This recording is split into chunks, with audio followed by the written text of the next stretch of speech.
I was actually looking forward to bumping into you. Every time I look at you, you look like you're underfed. They're clearly not feeding you enough at the shelter.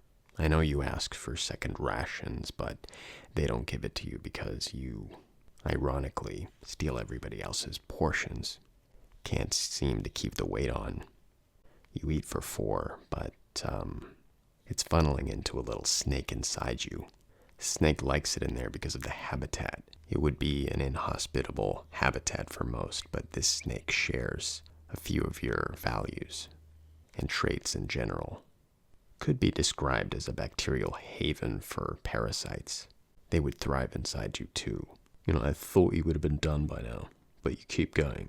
Well, there's a lot to say. It's a bouncy funhouse in there. You've really got to stop with that. I think enough hasn't been said, and I think there's a lot more to say about your other parts. Okay, that's quite enough of that. Now, let's delve into it. There's a lot to unpack here.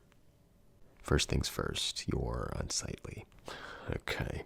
Every time I see you, it's like your hair has gone haywire. It's as though you're always near a lightning rod at the top of buildings, contemplating about something.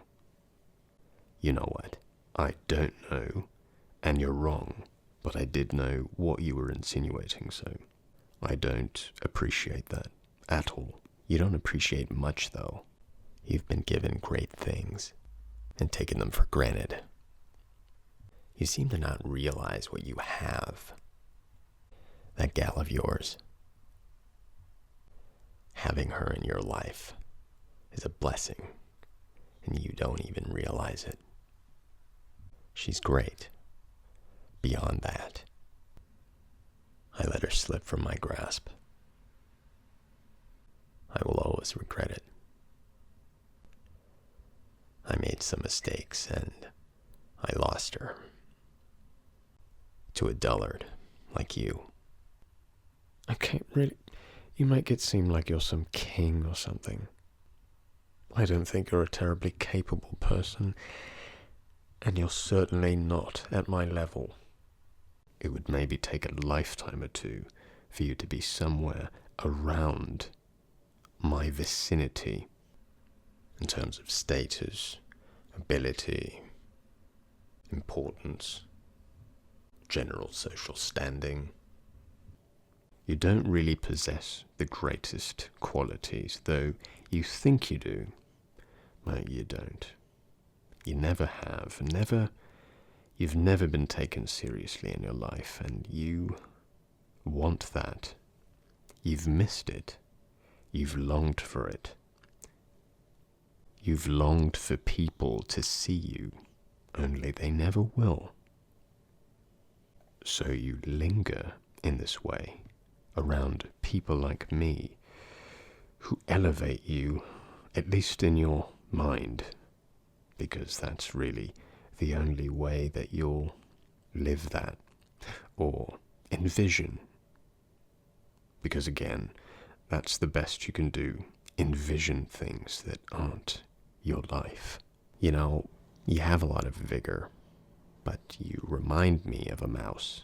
You're skittish and you're always on the lookout for a cat around the corner who's going to chase you, and you're afraid that you're going to get chased down and eaten. But you also worry that you're going to start craving cheese. Okay, it was one time I was binging on the cheese, okay? It was just the once, okay? Not more than once, just once. It was there, right in the open. And you have to admit, it was delectable. Okay, I've never seen cheese that great. And when I bit into it, it was something else. I was taken somewhere. Do you know this? I was taken somewhere. I was transported somewhere else. And you cannot understand anything like that. Okay? Somebody must have drugged that cheese or put something in there. I know there was something. There was something there, And I could not help myself that day. Just the one day, okay? One day. Yeah, well, there was also the tea extravaganza. Okay, you cannot blame me for the tea. You know I'm a slave for tea. That's my cup of tea, you know. So, when it's just right, it's just right. That's the way it's supposed to be. And that tea was the way it's supposed to be. It was made right, with the right hands. The person knew what they were doing. I don't know who the catering was, who arranged the catering for that day. But my lord, I mean, it was really quite splendiferous. You know, I never expected you of all people to be devoid of vocabulary and use such a ridiculous word. A phony word. You're phony. I am not. I'm excited.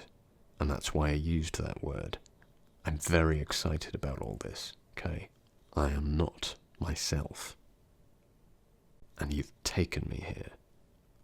Don't bring me into this. You've done this yourself. I have not. You've dragged me down here. You have done that yourself. Okay, Obi-Wan. Shouldn't it be the other way around? I'm the one with more skills who wins the battle, not loses it with half his body rotting in lava. I don't know why you paint yourself in such a colourful way when it's not at all the way it is. Well, would be all happy and Disney-like if I actually had the gal in the end, but she went to you instead. Talk about underwhelming prince. I was a little too generous there, wasn't I? You're like a tiny elf or something. Or dwarf. Better. Or hobbit. Nah, that's too high for you. I have to think the opposite of elevating. I keep doing it because I feel bad for you. Oh yeah, because you're the one that gives people handouts. Okay, it seems like I have a lot, but I don't. Okay, that's why I might seem a little stingy sometimes. Okay, I'm just a little specific about handing things out to people or being a little generous. Okay, I was generous just then. You know that. You must have felt that when I called you a prince. Only you didn't. You ended with dwarf. I said hobbit. No, you omitted that, actually. Oh, now you're paying attention to the things I say. Okay. Most of the time you don't really have important things to say. Not that this is terribly important, but you know what I mean. I don't know why you pretend as though people will relate to you. You're not relatable. You're so unrelatable. I don't think you have relatives. You know that makes you sound like an idiot, right? Well, you seem to understand me just fine. I don't, actually. I play along. Oh, so you can understand simple language then? No, you see, it's so simple that I tune out. It's not worth my brain power, even though I don't really need to use any. Oddly, I just don't want to use even the minimal, and it just passes through me. Or maybe it passes through you because you just can't understand things. You have trouble deciphering codes and messages and things that are a little more complicated than you're used to. No, you're not as complicated as you think, or as, I don't know what you think you are. Who?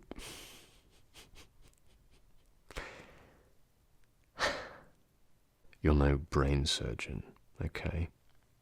But to you, I am.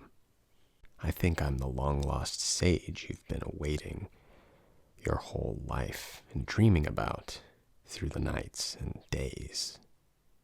And when days turn into years. No. Yes, I'm the one with the answers you've been looking for. The one who's supposed to guide you when you're stumbling on this path.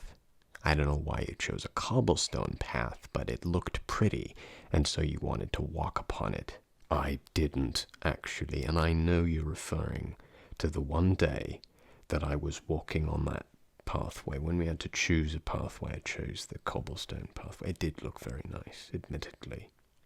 And that was life's symbolism for you. You took the wrong path. You know, at some point, people are going to see you and then listen in and realize you sound like a lunatic. Nobody can hear us. They can, you know. People aren't deaf.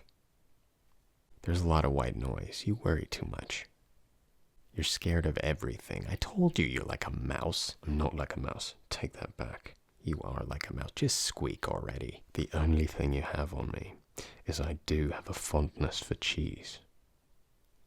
And that will always be hilarious. Not really. Everybody loves cheese. Yeah, but they're not looking for a relationship with cheese. You are. I am not. I just like it a lot. You have some in your pocket, don't you? No. Okay, maybe I do. Yeah, I've won this battle. Maybe. Okay, probably. Yes, you have.